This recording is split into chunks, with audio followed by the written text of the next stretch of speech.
मित्रांनो, व्हिडिओ चालू करायच्या आधी पहिलं सांगतो, चॅनल लाईक करायचा, शेअर करायचा, सबस्क्राईब करायचा। आता काय करायचं तर चांगली माहिती मी तुम्हाला देतोय। मी काय कोणावर इथं म्हणजे हे करत बसत नाही। जे माझ्याकडे चांगली माहिती ते तुम्हाला देण्याचा प्रयत्न करत आहे, तर ती ऐका आणि त्याचा अवलंब शेतीमध्ये करा, चांगलंच होईल। तर अशा पद्धतीने चॅनल सर्व शेतकऱ्यांपर्यंत पोहोचवायचं आहे। जे नवीन असतील त्यांनी पहिलं चॅनल सबस्क्राईब करायचा, बेल आयकॉनवर क्लिक करायचं, बेल असताना त्याच्यावर क्लिक करायचं, म्हणजे नवीन व्हिडिओ पडला की तुम्हाला नोटिफिकेशन त्याचं सूचनावर तुमच्या मोबाईलवर येते की बाबा या चॅनलचा नवीन व्हिडिओ आलेला आहे। तर ते सगळे व्हिडिओ बघत जावा आणि 10,000 सबस्क्रायबर लवकर पूर्ण करत आहेत आपल्याला फास्टमध्ये, आणि 50,000चा आकडा आपल्याला ह्या वर्षाच्या येण्यापर्यंत गाठायचा आहे। तर अशा पद्धतीने जरा तुम्ही सपोर्ट करा मला आणि प्रोत्साहन मिळेल। तुम्ही सपोर्ट नाही केला तर ते मनात थोडं राहतं की आपण एवढं करूनसुद्धा आपल्या मागं शेतकरी नाही। आपण चांगली माहिती देतोय तर तुम्हीसुद्धा चांगलं बळ मला द्या, नक्कीच त्याचा परिणाम चांगला होईल आणि आपण एक शेतीची चळवळ उभा करूया मित्रांनो।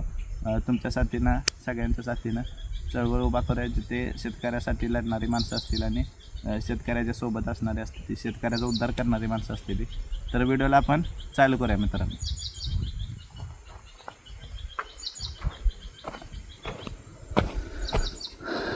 नमस्कार शेतकरी मित्रांनो, आडसाली ऊस लावून झालेला आहे। आपण आपल्या नवीन शेत जे तयार केलं ते आता आज पहिला व्हिडिओ तयार करत आहे। त्याला कारण की आता लावून 8 दिवस झालेले आहेत आणि ऊसाची उगवण क्षमता बघितली तर चांगल्या प्रकारे, आता हे कॉम बघू शकता तुम्ही, व्हिडिओमध्ये दाखवतो बघा, तर चांगल्या प्रकारे उगवण व्हायला लागलेले आहे। अजून 8-10 दिवस पूर्ण उगवण व्हायला जाते, म्हणजे एकंदरीत 15 दिवस तुमचे उगवणीत जातात। मग तिथून पुढं तुमचं कुठं उगवलेलं नाही तिथं नवीन रोपं लावायची, हे कामकाज चालू होतं। आता आजचा व्हिडिओ करण्याचं कारण काय आहे, तर पहिल्या महिन्यातलं नियोजन काय करायचं हे बऱ्याच शेतकऱ्यांना कन्फ्यूज असते। भेसळ डोस टाकलेला आहे आपण, किती टाकला आहे, 3 सिंगल सुपर फॉस्फेट, 1 ह्युमिकची बॅग 10 किलोची 60 गुंठ्याला, आणि 1 रिजंटची बॅग। रिजंट एवढ्यासाठीच की कीड वगैरे लागू नये, ह्युमिक एवढ्यासाठी की मुळ्या लवकर सुटाव्या आणि उगवण लवकर व्हावी, आणि सिंगल सुपर फॉस्फेट डोळा फुगून लवकर डोळा वर यावा त्यासाठी। तर हे कारण आहेत आपले एवढ्या कमी खर्चात 1,000 ते 1,500 रुपयात हे 2,000 रुपये धरा, डोस 1.5 एकरात झाला आहे। आणि कांड्या लावण्याचा खर्च जो आहे तो आपलं पदरचं बी होतं आपल्या दुसऱ्या शेतातलं, ते फ्रीमध्ये झालं, आणि लावण्याचा जो 60 गुंठ्याचा दर आहे तो एकरी 6,000, याप्रमाणे 9,000 रुपये 1.5 एकराचा, अशा पद्धतीनं हा खर्च झालेला आहे मित्रांनो।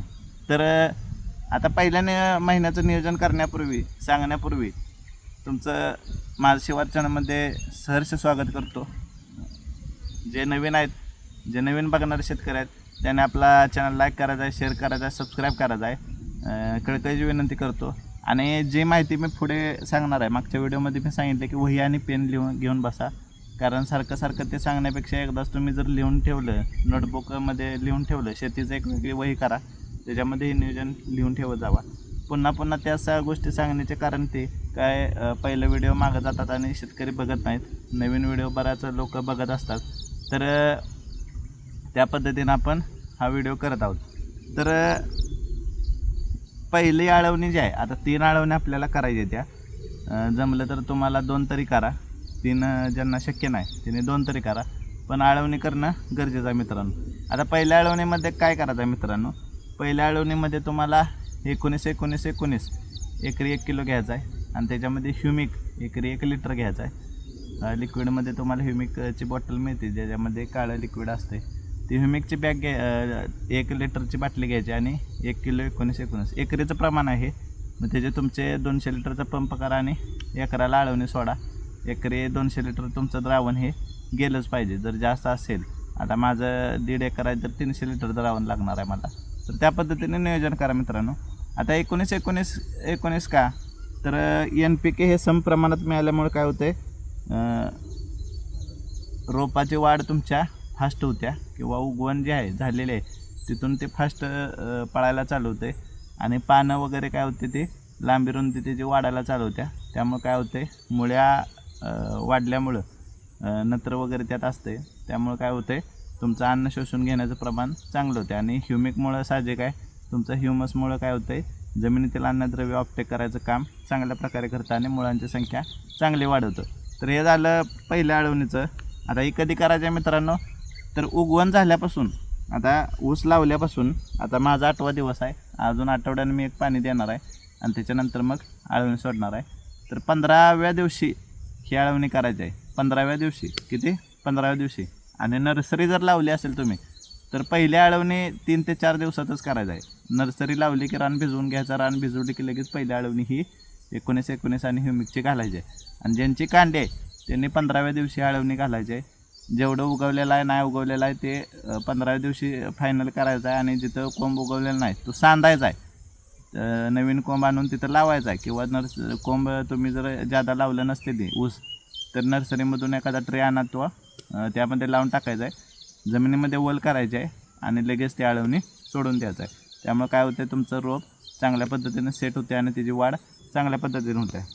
आता हे झाले पहिली आळवणी. आता तुम्ही म्हणसाल दुसरी आळवणी कधी करायची आहे, तर दुसरी आळवणी हे मित्रांनो 25व्या दिवशी 25व्या दिवशी करायची आहे. ती कशाची करायची आहे, तर 1261-0 आणि त्याच्यामध्ये एक बुरशीनाशक घ्यायचं आहे. मग तुम्ही कुठलं पण घ्या, दुकानदाराला विचारून कुठलंही घ्या. कीटकनाशक म्हणत नाही मी मित्रांनो, बुरशीनाशक म्हणतोय. बुरशीनाशक एवढ्यासाठी की तुम्हाला जमिनीतून ज्या बुरशी किंवा वल जास्त झालेले असते किंवा एका ठिकाणी पाऊस जास्त पडलेला असतो त्या ठिकाणी ही बुरशी आपल्या कांड्यांना चढायला चालू होते. आता माझ्या कुठं बुरशी जास्त आहे तर तिथं बुरशी चढायला चालू झालेलं आहे. पण एकदा तुमचं उगवलं तर सहजी तो कोंब मरत नाही, पण तो वर आलेला कोंबसुद्धा खोडकीड लागून किंवा बुरशी लागून त्याचं मर लागू नये त्यासाठी हे बुरशीनाशक सोडायचं आहे. ही काळजी आपण 25व्या दिवशी घ्यायची आहे. तर त्याच्यामध्ये 1261 सोडल्यामुळे काय होणार आहे, फॉस्फेटचं प्रमाण वाढल्यामुळं डोळ्याची क्षमतेचं म्हणजे कार्य आहे हे मेन कोंबात चांगलं होऊन त्याच्यातून फुटवा निघायला चालू होणार आहे. काय होणार आहे, फुटवा निघायला चालू होणार आहे.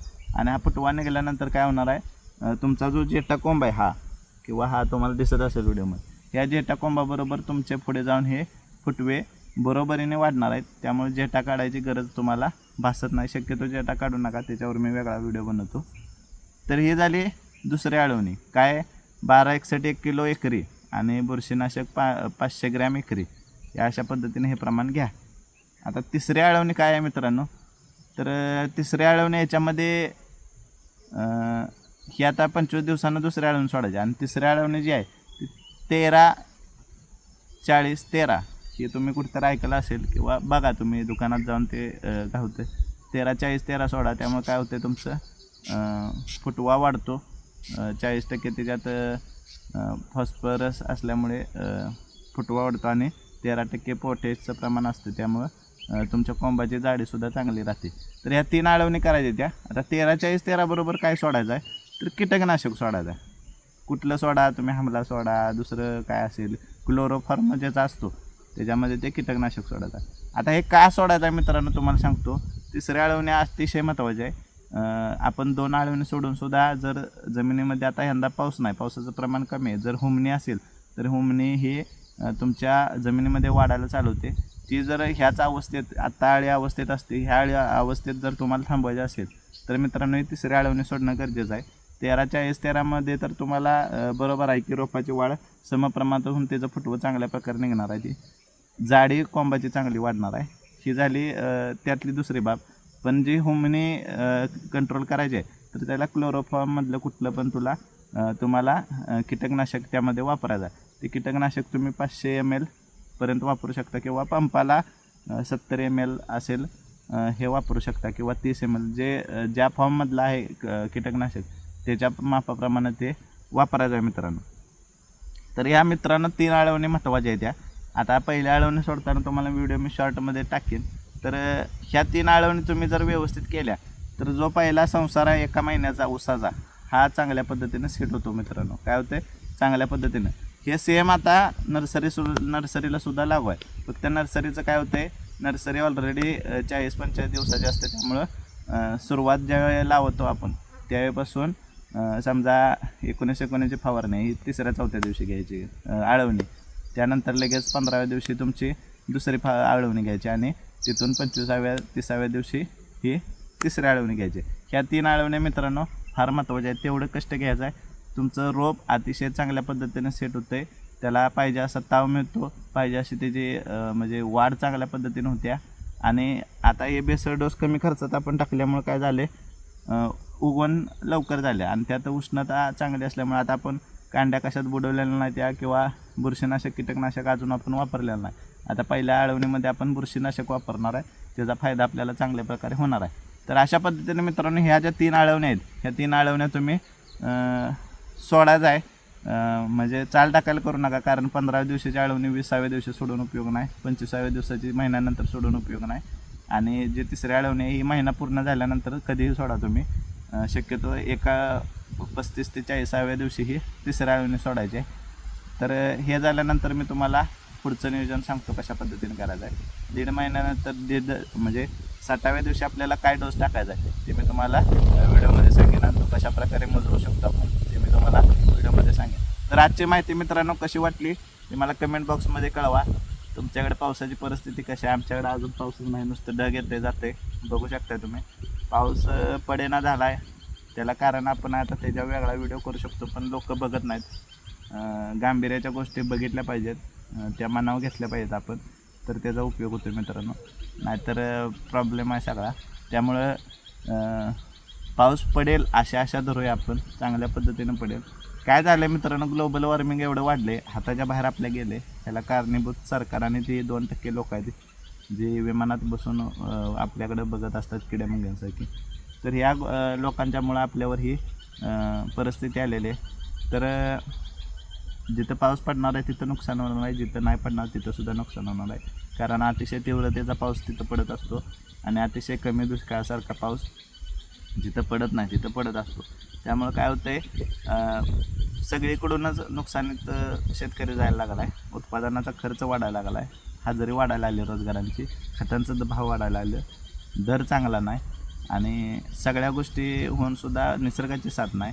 निसर्गाची साथ मिळणार याच्यावर तुम्ही आता विश्वास पण ठेवू नका, कारण निसर्ग आता तुमच्या हाताच्या बाहेर गेलेला आहे. त्यामुळे या सगळ्या गोष्टींचा विचार करून शेतीत चांगल्या पद्धतीनं उत्पन्न घ्यायचा प्रयत्न करा. कमीत कमी खर्चात चांगलं उत्पादन काढा. मी 3 टनानं काढवा म्हणत नाही, पण 2, सव्वा 2, 2.5 टनानं कमीत कमी खर्चात तेवढं उत्पादन काढा. नक्कीच तुम्हाला शेती परवडत आहे.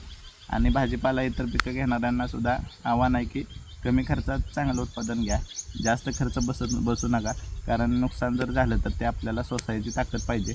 त्यामुळं आजची माहिती कशी वाटली कमेंट बॉक्समध्ये कळवा. चॅनल लाईक करायचा आहे, शेअर करायचा आहे, सगळीकडे सबस्क्राईब करायचा आहे. सर्व शेतकऱ्यांपर्यंत पोचवायचं आहे. कळकळीची विनंती आहे. 10,000 सबस्क्रायबर आपल्याला पूर्ण करायचे आहेत लवकर. जे बघतायत नवीन त्यांनी कृपया हे डोक्यात घ्या आणि असंच आपलं पाठिंबा आणि प्रेम माझ्या पाठीशी राहू दे. तोपर्यंत पुढचा व्हिडिओ आपण टाकणार आहे, तोपर्यंत आपण थांबूया मित्रांनो. धन्यवाद.